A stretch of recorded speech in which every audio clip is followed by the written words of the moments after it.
you hear us well now? Yes, is this Richard Chabrick again? Oh, this is Ray Palmer. I'll give Richard back to you. All right, thanks very much, Ray. Okay. Thank you. Hello? Yes, we're having a little difficulty with this line. One of our guests here made the suggestion, I think he's being a little facetious, but I was wondering what you thought about it. He thinks that maybe the deros are trying to break the connection. That's quite possible. You really mean that, sir? I say it's quite possible. You honestly believe that? Oh, yes. I see. Mr. Shaver, I have with me tonight Ellery Lanier, who has been very interested in the Shaver mysteries, and I also have with me tonight Bob Mantler and Ben Isquith. In about an hour from now, we're going to have Dominique Lucchesi and Augie Roberts.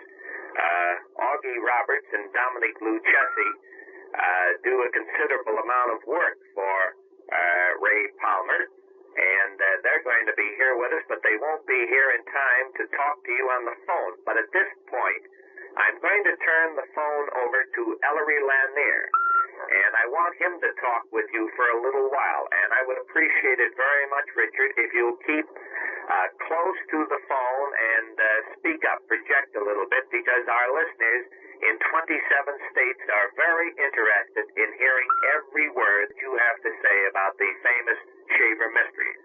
All right, sir? Yes. Just a moment, please. Hello, Richard. I wanted to ask you something. As I recall, one of your first modes of communication with these beings who live underground was through a sound produced by the flame on your welding torch. Do I remember that correctly? Yes, it was, I attributed my sensitivity to the field in the welding gun I was using. I see. How did this come over? Was it a sound that you could hear with your ears when the flame of the torch was in operation? See, it's a magnetic gun with a powerful solenoid. Yes. And when you press the trigger, I noticed when I pressed the trigger, I could hear voices, many in the distance. Yes. And that sensitivity increased day by day. I figured that the strong field was stripping the insulation from the nerves of my head. I see. Because I held it right close to my head. And that's the way I think I became sensitive when it first began at that place. Well, did that happen whenever you had the welding torch in operation and the flame was working? At that time. Was it possible for anyone else to hear a sound from the flame of your torch? I never tried. You never really knew if someone else heard that then? No, I didn't. Uh-huh. Well, I wanted to ask you several other things about the deros. As you have said to John shortly, there are some that are good and some that are bad. That's right. So that I was going to ask you whether they were basically nasty. But according to what you say, they're equally good and bad. Well, yes, there is an inverted personality, rather common down there, and it's an old cult, the demonist cult. Yes. They raise them that way.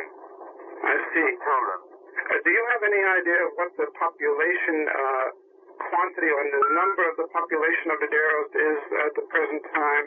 It's not very many, something like 100,000 is the way I get it. About 100,000. And these underground sort of caverns or layer on layer that you described that are inhabited by the deros, are they concentrated in any particular areas under the earth? Well, there is a pattern to them, but it's too complicated to go into. They're practically worldwide. Do they go under the oceans? Some of them do. There are passages under the ocean, yes. I was very concerned about one thing I wanted to ask you, whether there are any caverns located under the city of New York. As far as I know, there are. Wherever the rock is old and solid, yes, you'll find them. Well, we have some very solid granite rock under the island of Manhattan that has made it possible for these huge buildings to be built. Well, I should say that we're about 200 watts raised listening to you right now. I beg pardon? I should say that we're about 200 watts raised listening to you right now. Yes. Oh, you mean the ones that are right in this area? That's right. Uh-huh. Well, do they ever, to your knowledge, come through under a place like Grand Central Station, for example, in these very deep underground passageways? Yes, they have connections with the surface. But they're very secret. It's a very secret group, very exclusive group. Yes. Do you know whether they ever come out into the subway tunnels of the city? I think so. You do? Has that happened recently, do you know? All the time. All the time? They have to have a source of supply. They have to buy food. I don't follow you on that. They must buy food. Oh, you mean they come up into the city to buy food? That's right. I see. Do you mean they don't produce any of their food down below? I didn't know that. Oh, they do produce a little in hydroponics, but not enough. I see. I wanted to ask you where the largest concentration was. Is it here under the United States? Are they the greatest amount of them, or are they equally spread? Well, they're pretty thinly spread. They keep a watch over every important center, mainly to ward off any threat to their dominance. Let's see. You say that there were about approximately about 100,000 of them at the present time. That's right. Would be under New York City, for example, would be a very small portion, a very small part of that 100,000. In other words, we just have a local group here. We wouldn't have a large concentration here then. Well, you'd be surprised. Can't you tell us about that, or is this a secret? Well, no one man can know too much about it. It's a very complicated and insidious thing. Yes. You can know a little, but you can't know very much. I want to ask you, are there any of them under Washington, D.C.? Oh, yes. And do they have to come up into the city and to Washington, D.C. to get food supplies, too? I wouldn't know. You don't know about that, I see. I would say it was only in the port. Can you tell me, Richard, about the heat underground? Are they used to the high temperatures down below? Pardon? There's very little high temperature. Oh, there's very little high temperature? It runs between 50 and 60. Oh, that doesn't sound too bad. No, it's quite pleasant. And then I wanted to ask you about children. Do they have children there now? Well, very few. Very few. Children are frowned on. Just a moment, Richard. Hello, Richard. Hello. This is LongJohn again. Yes. Some time ago, Richard Shaver, and if I may take just a moment to tell our listeners, in case they've joined us, we're talking with Richard Shaver of the famous Shaver Mysteries, and with Ray Palmer.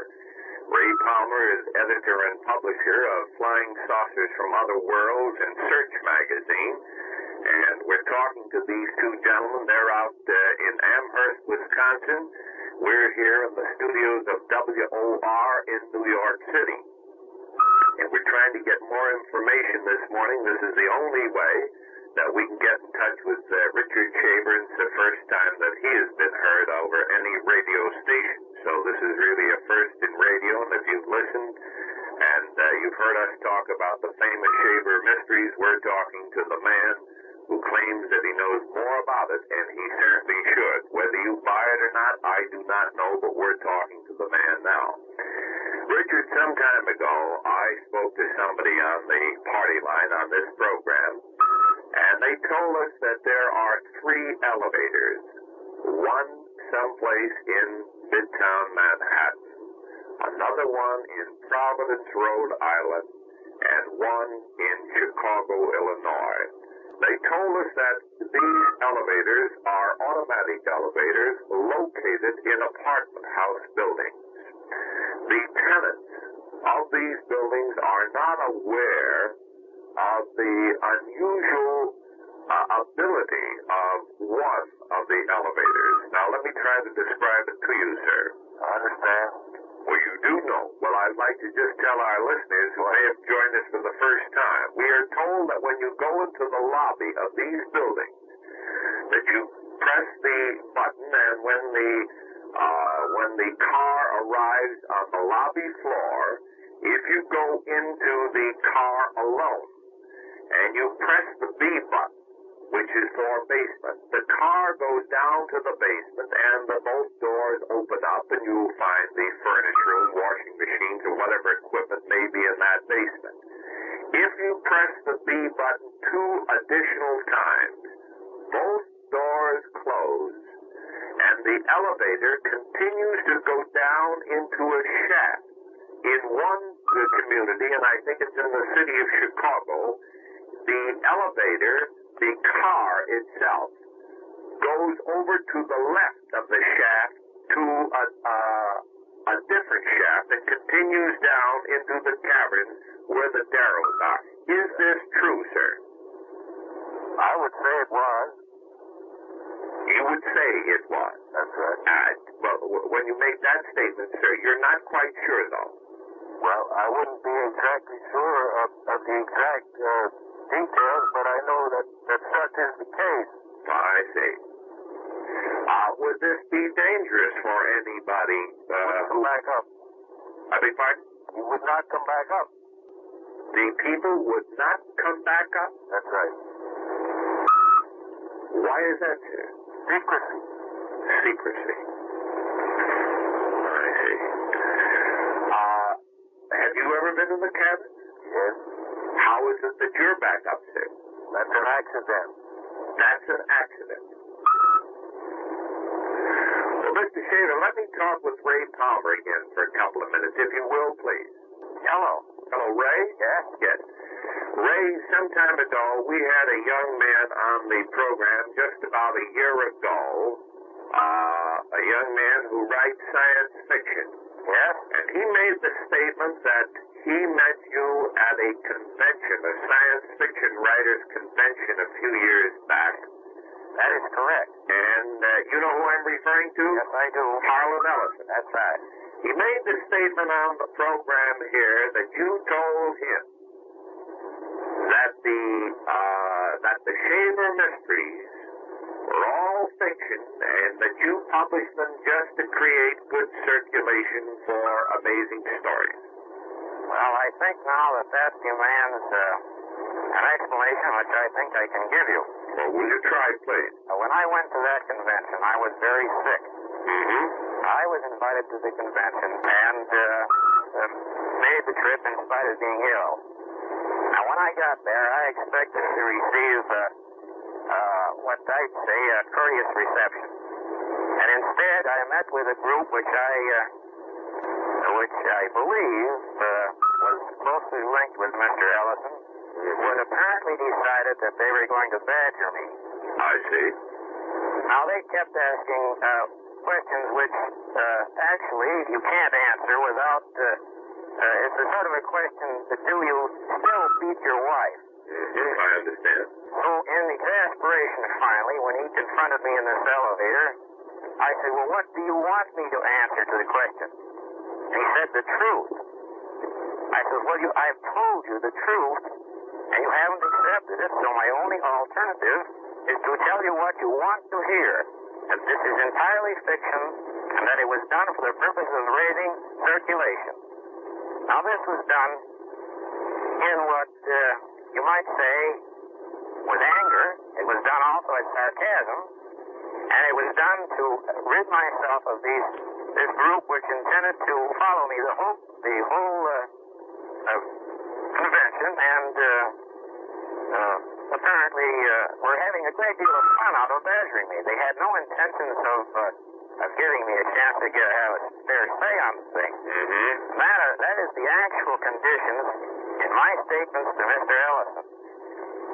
I've had several run-ins with Mr. Ellison since, and one of them came about as a result of his appearance on your program, and I did at that time tell him that my statements to him in that elevator were in the vein that which I just described to you. I see. I think you could easily understand it. I don't believe that it is necessary to give an honest answer to a person who doesn't give you the courtesy I see. of the chance to give you an honest answer. Actually, I don't think that anybody would be against an editor trying to increase the circulation of a magazine. Well, I want to clarify that, too. Yes. I wasn't hired by Ziff Davis to get a lot of return. I was hired to sell magazines. And I realized from the very beginning that the Shaver Mystery was a thing that would sell magazines. We had a circulation of around 50,000 when I took this thing over. And it was 135,000 when I got hold of the Shaver Mystery. And overnight we raised it 50,000 to 185,000, which is a sensational figure for a fiction magazine of that type. Ray, was that accomplished in just 1 month? In other words, we'll say... That was accomplished in 1 month, the March 1945 issue of Amazing Story. March 45. That's right. Well, the circulation at that time was about 50,000? Oh, the circulation at that time was 135,000. Oh, then, in other words, the month prior to that, yes, it was around 50,000. That's right. So in 1 month, you jumped that amount of circulation. Oh, and when I took it over in 38, it was 50,000. I see. And when in 1945, it was 135,000. And in March, when we ran that first issue, it jumped to 185,000 and stayed there for 4 years. Did you present the Shaver Mysteries as being true stories? Yes, I did. Did you believe it at the time? I did, yes. Do you still believe that they're true stories? I know it now. You know it now? Yes, I know it. That's an interesting comment coming from you, Ray Palmer. Yes, it is. A very interesting that I comment. could not make out of deference to my employers while I was working for them. I wonder if you could give us a couple of reasons why you believe so firmly now that the Shaver Mysteries are based on the fact, not fiction. Well, I can start out with the initial reason. I visited Mr. Shaver in Pennsylvania. I wanted to hear his voices, and I did. When was this, sir? This was in before the 50s. Well, yes, it was about 46, early 46. Now, I would like to take this step by step, Ray. You tell me now that you visited Richard Shaver in Pennsylvania and you heard the voices? That's right. Where did this happen? I don't mean what town, but was this inside or outside Mr. Shaver's home? This was inside his home. What part of his home? It was in a bedroom on the upper floor where I was placed to sleep. You were a guest of Mr. Shaver? That's right. And was Mr. Shaver in the room during the time you heard the voice? He was in the adjoining bedroom and he was fast asleep. Was this during the night or the day hours? It was during the night. It was about 2:30 in the morning. I wonder if you could describe this to us. What actually happened, Ray Palmer? Yes, I can. I went up to this bedroom and got into bed. Now, in order to reach this bedroom, you have to pass through Mr. Shaver's bedroom. There is no way out of that bedroom except through Mr. Shaver's bedroom. Yes. So once in there, I was in for good. Well, Mr. Shaver went to bed immediately and apparently went to sleep the minute he hit the pillow. Now, Mrs. Shaver remained downstairs, I think feeding chickens or doing something. Anyway, cleaning up. We'd been having coffee. And she was down there for around an hour before she came up. Yes. Now, almost immediately after Mr. Shaver went to sleep, I began hearing voices. There were 4 or 5 voices. And they all... Pardon me, Ray Palmer, were they all different voices? They were all different voices. Male or female voices? There were male and female. I see. Continue, there was please. A male voice, a very deep, gruff voice. Yes. And there was a female voice, I'd say a sort of youngish woman. Yes. There was a child's voice, which you might say 4 or 5 years old. Yes. And there was another man's voice. The subject of their conversation was very interesting because they were describing an event that had taken place that afternoon at 4 o'clock around 4 miles away, that is, in a downward direction. 4 miles away from Shaver's home in 4 Pennsylvania? miles away and 4 miles down. What do you mean by 4 miles? What do you mean by 4 miles away and 4 miles down? Well, 4 miles horizontally and 4 miles vertically. 4 miles vertically? That's right. In other words, 4 miles below the surface of the earth. Something happened that afternoon at 4 o'clock? That's right. Can you tell us what they claim? A woman was torn in 4 quarters. A woman was torn in 4 quarters. That is right. These people who were discussing it felt that this was a terrible thing and should not happen. But they felt helpless about it. There's nothing they could do about it. And, who was it? Pardon me a moment, Mr. Palmer. Yes? Were these voices that you heard, are these supposed to be deros? They were supposed to be teros. Teros? That's right, the good people. The good people are teros and the bad people are deros. That's right. Now, the teros, this is during the early hours of the morning. That's when right. they talked to you in Richard Shaver's room, where you were a guest. They told you they were discussing it among themselves, and I overheard. Oh, they were not talking to you. No. Well, where were they at the time that you heard these voices? I had no idea of their location, except that I heard the voices in Mr. Shaver's room. And they did not know that you were listening? Yes, they did, because I interjected myself into the conversation. And what did you say to them? I said, what is this all about? I would like an explanation. And why would they want to explain this to you? Well, they didn't want to. The voice of the child, apparently, the 4-year-old child, said, pay no attention to him, he's a dope. A 4-year-old child made this statement. Well, his voice sounded to be a 4-year-old child. But it's obvious that it must have been an older person. Well, no, I don't think so. Do you think a 4-year-old child would use that language or even know what the word meant in the manner in which it's being used or was being used? I think that this child knew. Do you think that the teros and the deros are superior? I'm saying that she was 4 years old. Yes. She might have been 5. She might have been 6. I see. It seems to me, from the tenor of the voice, that was very similar to the voice of a 4-year-old child. Well, Mr. Palmer, after you, in other words, now that you had this experience, you heard these voices, they told you something that happened 4 miles away from Shaver's home and 4 miles down. Yes. Have you ever checked this to find out if this did happen? Well, I haven't. I haven't any facilities for digging that deep, and I didn't know in which direction, of course, but I don't know how you would check it. I asked them if it was true, and they said yes. Well, now, I certainly don't want to discredit Mr. Shaver. I've never had the pleasure of meeting him personally. I've never had the pleasure of meeting you, but we are on the air now, and I'm interviewing you, and I know that our listeners automatically would want me to ask this question, so I'm forced to do it, sir. Yes. Is it possible that Mr. Shaver was perpetrating a hoax on you? I was perfectly aware of the fact that he might be. That is one of the reasons I came. You mean that's why you went to his home in Pennsylvania? Yes.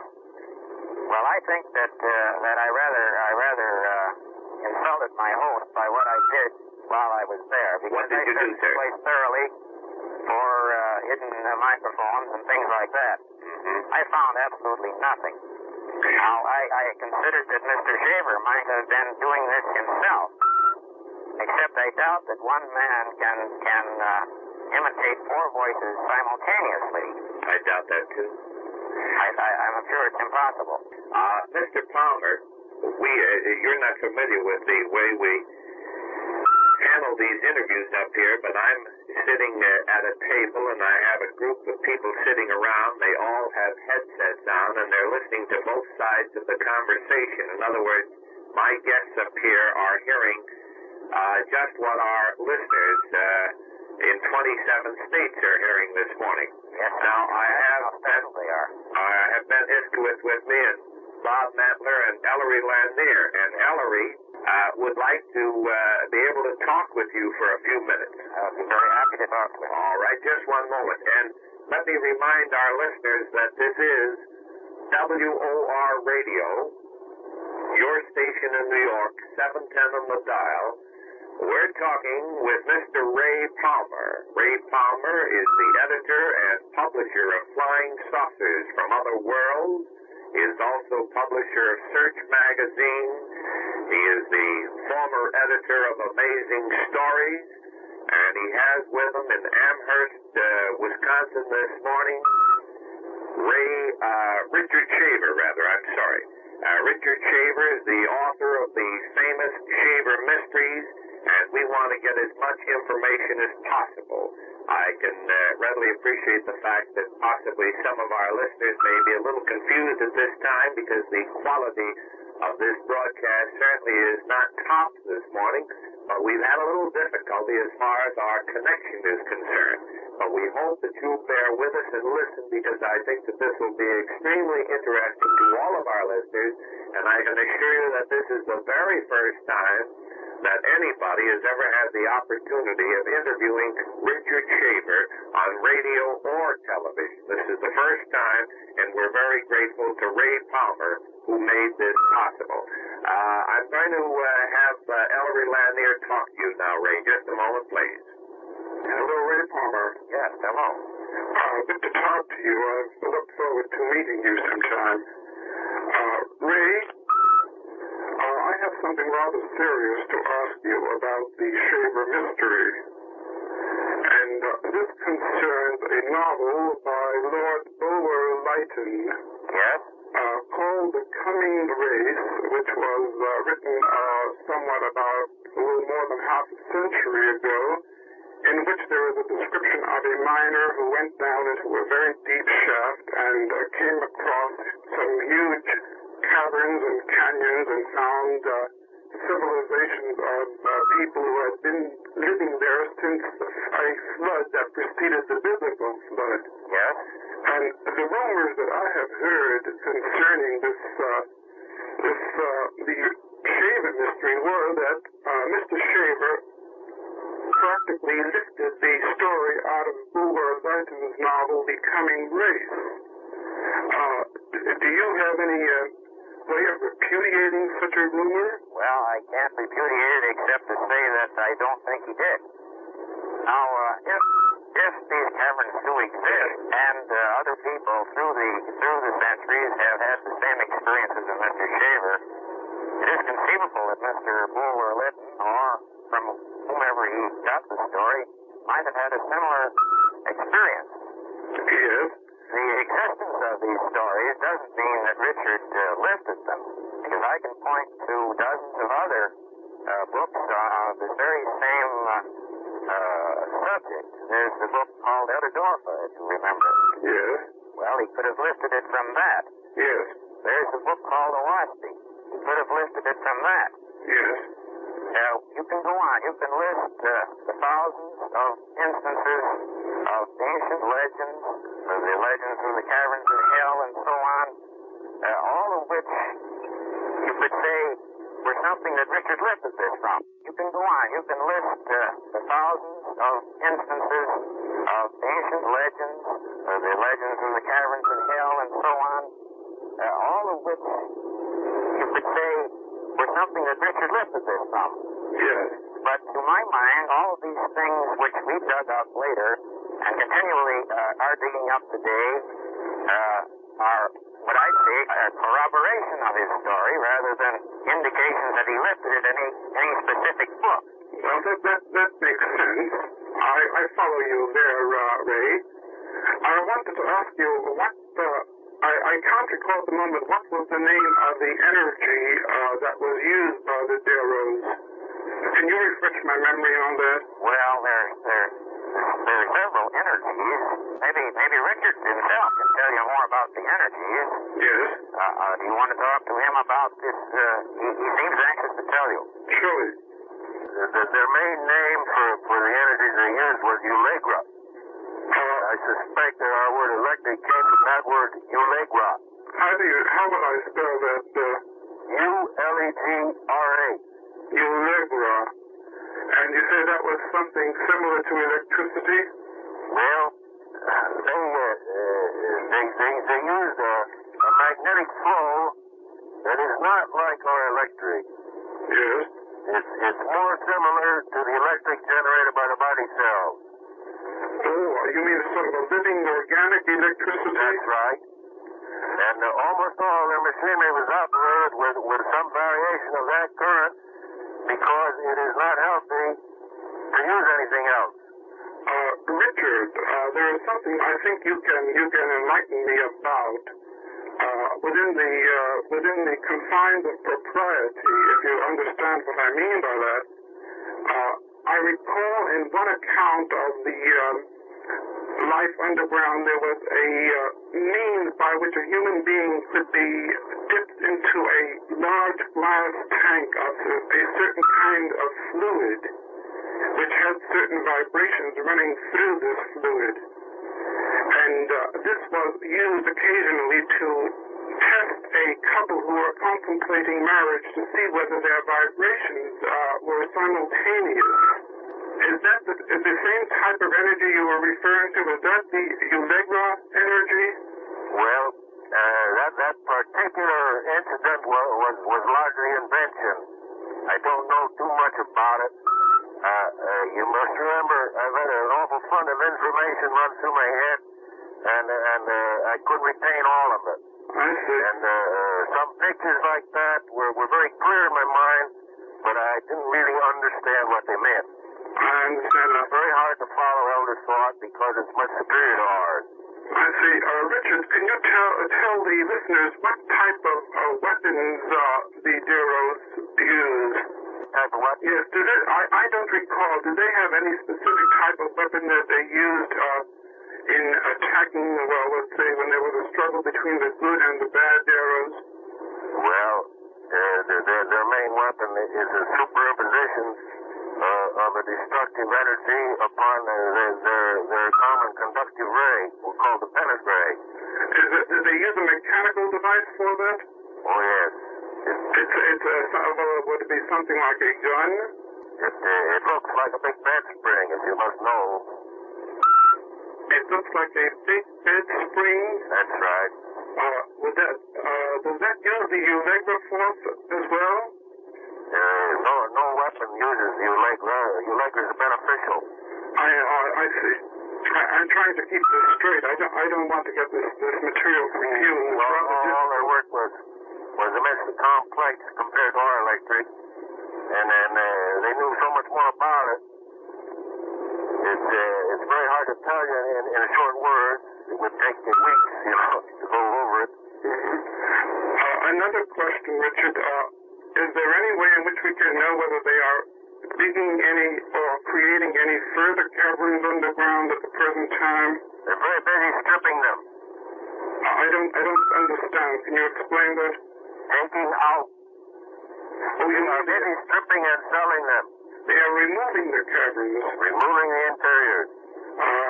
You mean they are deserting the interiors? Yes, they are taking them out and shipping them out to space. I see. I didn't follow that. In other words, the deros are in effect deserting the underground places where they have been living in. Well, it's an ancient trade. It's been going on for 1,000 years. Yes. Space is looting Earth. We don't know it. It's the whole scheme of it. Richard, I want to ask you this. Our scientists today in research and in the development of atomic weapons and in spacecraft are making some very important discoveries. And assuming that your account is accurate, it is true, assuming that it is true, would any of the discoveries that our scientists are making today in any way be a threat to the deros, or are they more powerful than we are? I don't think we could make anything that would threaten them, no. They're not particularly worried. In other words, we can go right ahead with our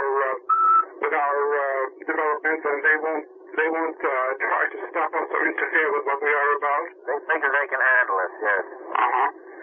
What about this kidnapping business that I recall. Have they been kidnapping any American citizens recently? Well, I don't have specific knowledge. I only know that there are a lot of us down there as slaves, but I don't know how long they've been there. Do you have any idea about how many people are down there as slaves? No, I wouldn't know that. But you said there are a lot. Well, in every scene you see, the whole background is slaves doing something. Uh-huh. Well, the slaves, then, would they be half of the population down below? More than that. More than that? Is that true? I would say they're about 10 to 1. Really? How do they replenish them? Do they keep kidnapping people all the time? Well, I don't know. I mean, I understand that in the ancient times, slaves would produce children and offspring which the owners would have as future slaves. And is it possible that the deros are do that sort of thing with American citizens? Well, I think the FBI sends them a few now and then. Would you repeat that, Richard? I didn't quite get that. I mean, when the FBI tries to investigate them, the agents disappear. You mean there are FBI agents that have been kidnapped and taken underground? But they wouldn't. How can that be possible? Let's not go into that too far. All right. Can I talk to Ray Palmer a moment, Richard? Yes. One moment. Ray? Hello, Ray. Yes. This is LongJohn again. Yes. Ray, we don't want to get away from the shaver mysteries, but I want to take just a moment to ask you about a couple of things as far as flying saucers are concerned. All right.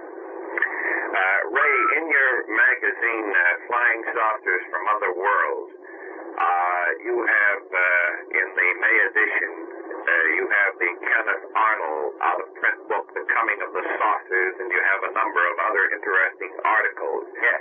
However, you don't have, in the current edition, anything about Buck Nelson, but there is an ad about Buck Nelson's brochure that he's selling. I would like to ask you this question, Ray Palmer. Yes. Do you think that the Buck Nelson story is a true story? I haven't the slightest idea. You know nothing about that story. I feel that the man was dealt unjustly with by the aid people in his state. Yes. And I ran his ad simply because I thought perhaps if he could sell a few books, he might earn a living. Yes. Well, I was just wondering if you had any opinion on him. I was wondering if you have any opinions at all, Ray Palmer, on any of the so-called contact stories, like the Adamski, the Howard Menger stories. I have some very definite opinions. Would you care to give us those opinions? Yes, I think I can. On what particular ones? So let's say Adamski. First, basically, I would say that most of the personal sighting and contact stories are either fiction or they are misinterpretation. Fiction or misinterpretation. I think a great many of them would properly come under the heading of psychic manifestation. Take Elvio Angelucci, for instance. Yes. He makes no claim that this thing is literally, physically a true thing. He admits that it all happened to him while he was unconscious for a week. Yes. And all of the things that happened to him, he says, are of a psychic nature. Right. He's being at least honest in that respect. I agree. His adventures are very similar to Richard's in that he saw these people and heard the voices and went through certain experiences which were very hard for him to determine in relation to reality. Mm-hmm. Now, Chabrick's theory would explain what happened to Elvio Angelucci. The very basis of psychic phenomena, according to Richard, is the cavern people's clever way of covering up some of the things that we inescapably observe, which would otherwise give away their existence. But if we call it a ghost, naturally we're going to dismiss it. Nobody's going to dig a hole 4 miles deep in the earth to find a ghost. Right. All right, well, that takes care of Mr. Angelucci. Mm-hmm. Now, I have a a statement here which I think will raise quite a fuss among the science fiction fans and the flying saucer fans and the psychic fans, and particularly among the followers of George Adamski. Yes. I don't mean to say that George Adamski is a liar. Right.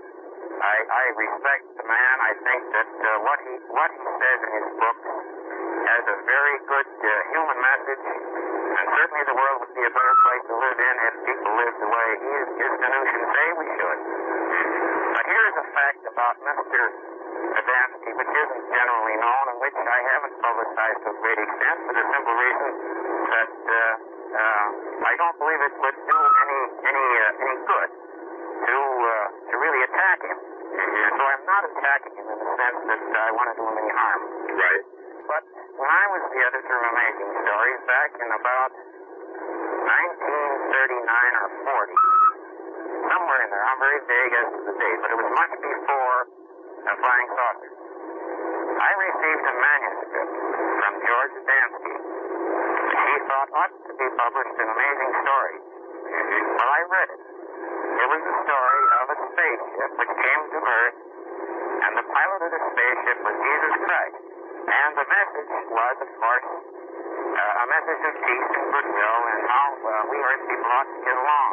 Well, I disagreed with Mr. Adamski that it should be run in the science fiction magazine, and I told him so, and I regretfully rejected the manuscript.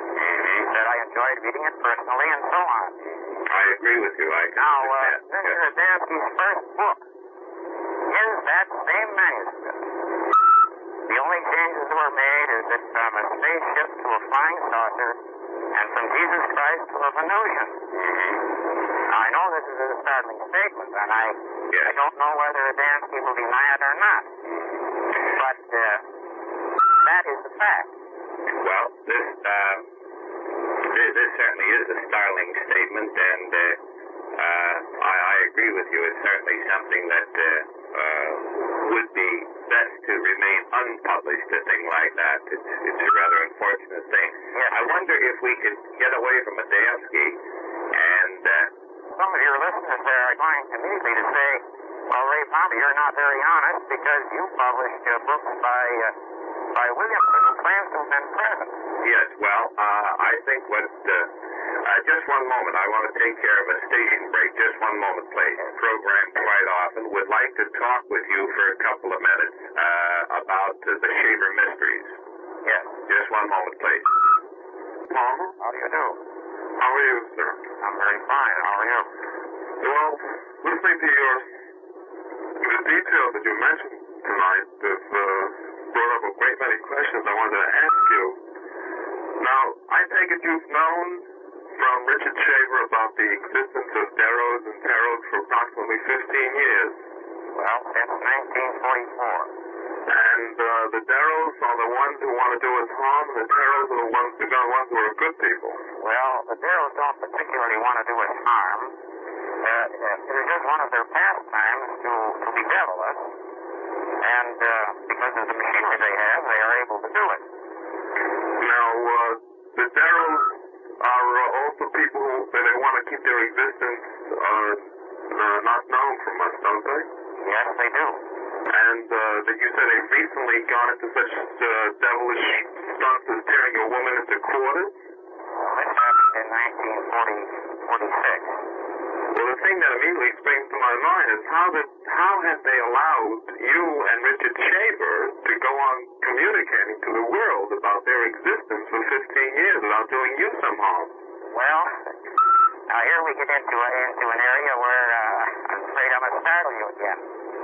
But they haven't. You know of no reason for this? No, I don't mean that they have let us go on. Oh, you mean they have tried to harm you? They have retaliated, and in very great measure. In other words, your life and Richard Shaver's life may very well be in danger. Well, if it's hard to say that anything as unimportant as we are in their scheme of things is dangerous. Well, I mean, I think Mr. Shaver mentioned that there may be at least 200 deros listening to our conversation tonight. I mean, certainly the headquarters are getting the messages that you're broadcasting about their existence, which they probably wouldn't like at all. They've actually done you and Mr. Shaver harm. Would you care to go into what kind of harm they've done to you? Well, I can give you a specific example. Now, probably the best example I can give you is what happened to me in 1950. Now, at that time, we were prepared to publish a great many of the things that I had in my files from Richard himself, which had never been published. This is a great mass of material that still hasn't been published. I consider much of it to be very good evidence. At that time, I had an accident in which my spinal cord was crushed and I suffered paralysis from the waist down.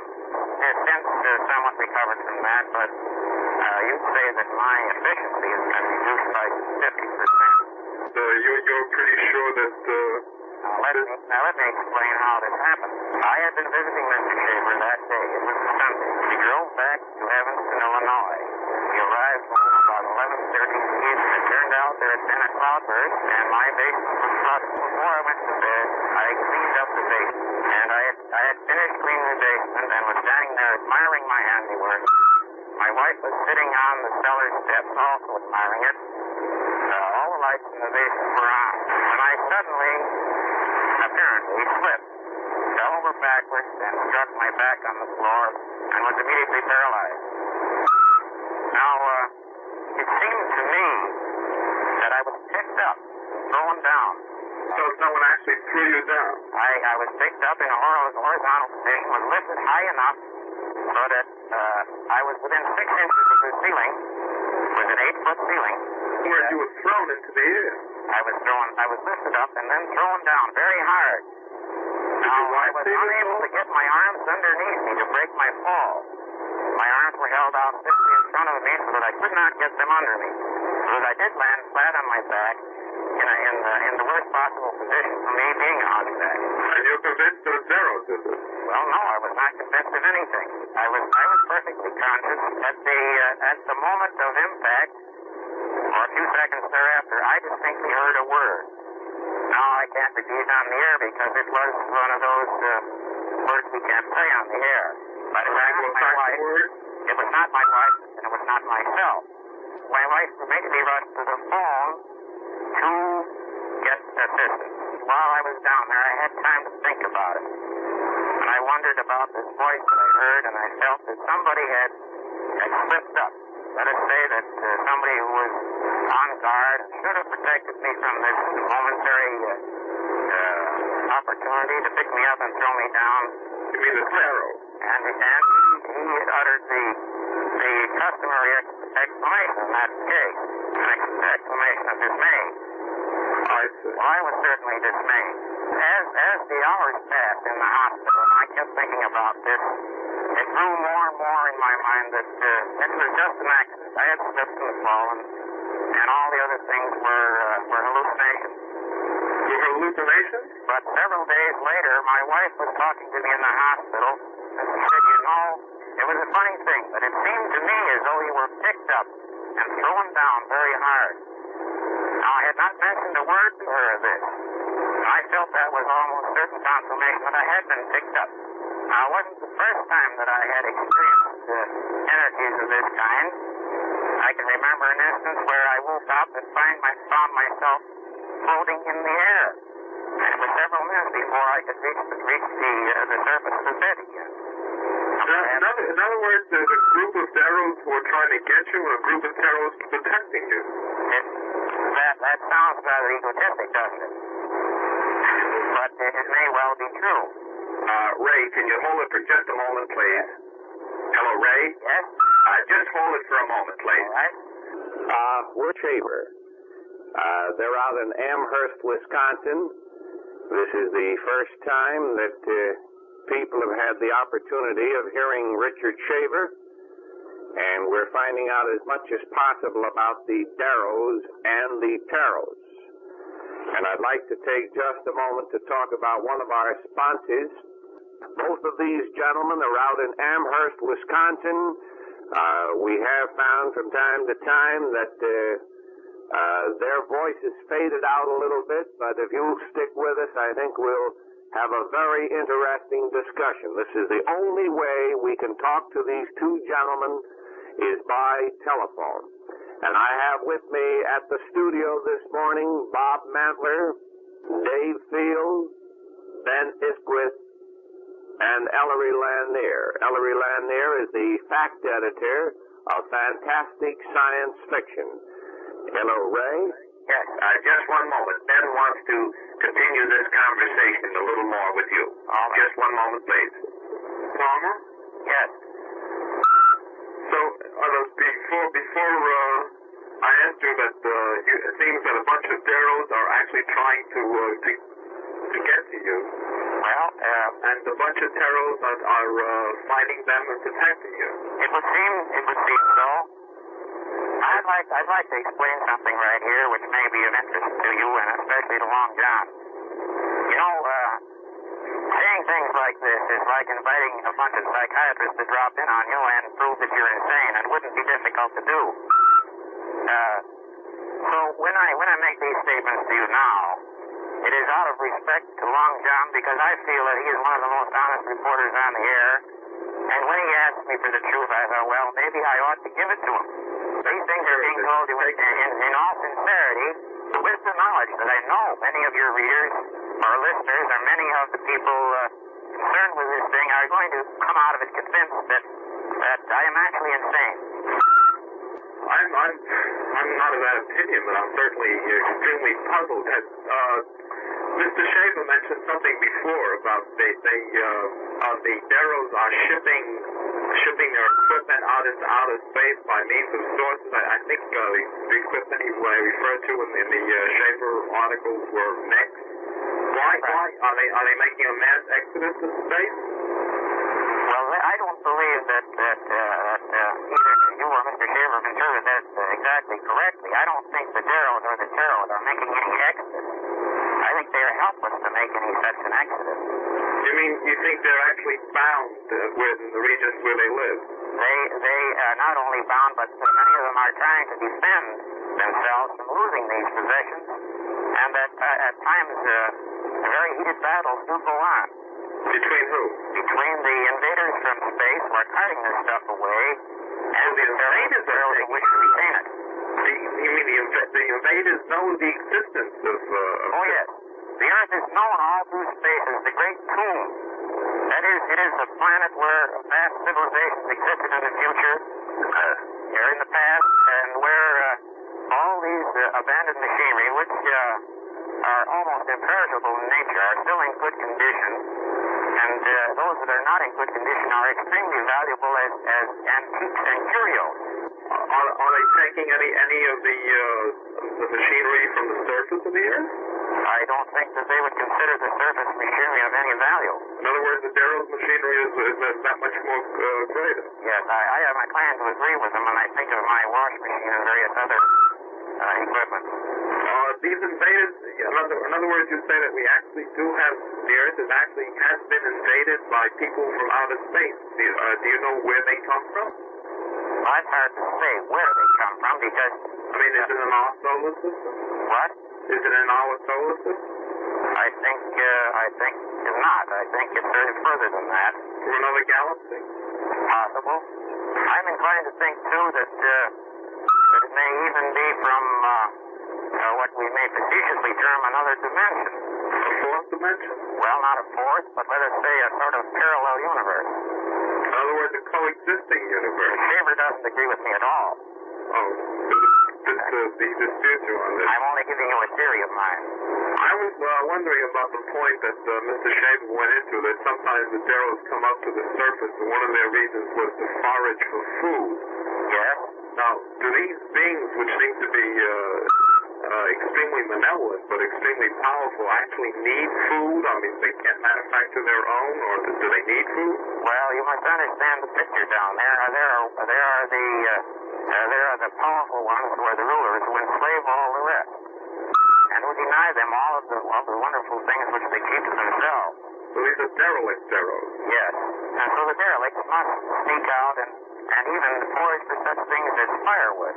They go out for firewood? Yes. You mean in the civilization of fantastic machinery, they actually need firewood? Well, let us compare it with the feudal lords who lived in munificence in their castles, whereas their slaves just outside the moat did have to forage for roots and branches and things like that, and animal dung and so on to burn to keep warm. I mean, 4 miles underneath the surface of the earth, you actually need firewood to keep warm? Well, let us put it this way. 4 miles is not a specific distance. I only mentioned that because that is the distance that was mentioned to me in this conversation I overheard. Well, I mean 4 miles or greater, anyway. Well, 4 miles or less, too. You mentioned before about your you have a general disbelief in the contact stories, although you do believe that the Earth has been invaded. Well, I think these contact stories largely are deliberate projections which are designed to confuse the issue. You thought they were psychic manifestations. Well, what is a psychic manifestation? So the thing I wanted to ask you, I imagine you have, but I wanted to, have you gone over and actually point that the Shaver mysteries and the voices you have heard and that Richard Shaver has heard might be psychic manifestations? You have to decide whether the Shaver is right and the caverns exist and all these things that we see, ghosts and poltergeists and all mysterious happenings that we call psychic phenomena, are not just the cavern people using their wonderful machines to produce these illusions. Well, Ray, I could go on like this for weeks, but I know that you've been up all day and you've had a rather busy day, and I think we'll have to wrap it up. I want to say thanks to you and to Richard Shaver for joining us this morning, and I sincerely hope that if you do have the opportunity of coming into New York, that you certainly know that you'll be more than welcome to sit in front of these microphones and tell us some of these interesting stories and theories that you have. That certainly we'll do if we possibly can. I realize that on a program this type and with such a short notice, it's possible only to be sensational and big and touch only a few spots, and perhaps leave everybody in more confusion than when they started. Well, maybe sometime in the near future we'll talk to you on the phone again. Well, we'd be happy to do it anytime you want to do it. All right. Thank you very, very much, and extend my thanks to Richard Shaver, too. I'll do that. Thank you very much. Thank you for listening to it, and for a complete list of tapes about UFOs and related subjects, also books about UFOs, write to Gray Barker, Box 2228, Clarksburg, West Virginia, 26301. Thank you very much again for listening, and good night.